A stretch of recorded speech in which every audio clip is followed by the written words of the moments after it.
ganda pa rin ng weather. Thank you Lord. As usual, mag-breakfast muna tayo and medyo tinanghali na nga pala kami today kaya late na rin kami papunta ngayon sa aming first activity. Magbabanana boat nga pala kami ngayon and medyo na late na nga kami ng gayak kaya yan, tirik na ang araw.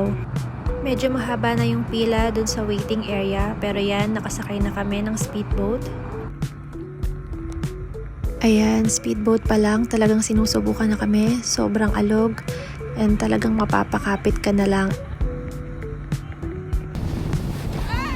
Minsan talaga sa buhay, mapapaisip ka na lang kung tama pa ba ang mga desisyon mo. Pero syempre, enjoy lang. Finally, nakasakay na kami sa banana boat. And sobrang chillax lang kasi sabi ni Catherine, be gentle. Kaya yan, medyo kinulang sa thrill. Pero enjoy pa din.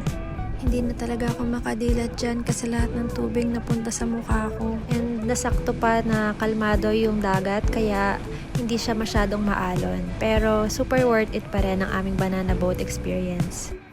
Pa-lunchtime na rin pala natapos yung aming banana boat kaya humanap na muna kami ng makakainan.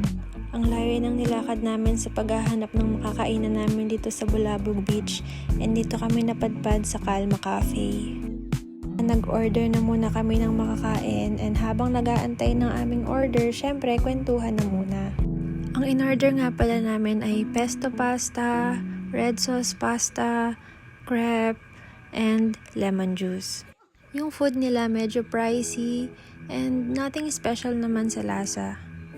Pero secluded yung place, wala gaanong tao kaya yan malaya kayong makakapagkwentuhan. After naman namin kumain, nagpahinga lang ng konti and then gumayak na.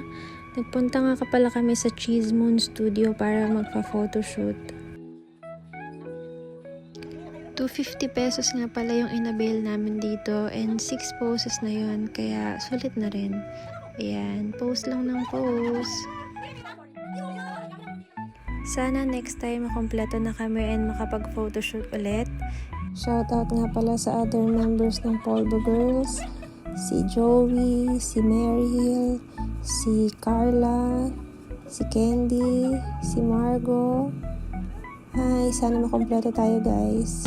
Ayun, after namin mag-photo booth, time for food trip. First stops, falafel. Must try daw ito, so try natin. Pagpasok pa lang ng store, amoy mo na ang authentic luto ni Insan. In-order pala namin yung bestseller nila which is yung vegan pita sandwich worth 260 pesos. Ayan, taste test na tayo. First bite, second bite, ang sarap. Next stop naman natin ay my crepes. So, ang in-order namin ay mango Nutella. Try natin kung masarap. Malaki pala yung servings nila guys. So, worth 260 pesos yan. And naghati-hati na lang kami.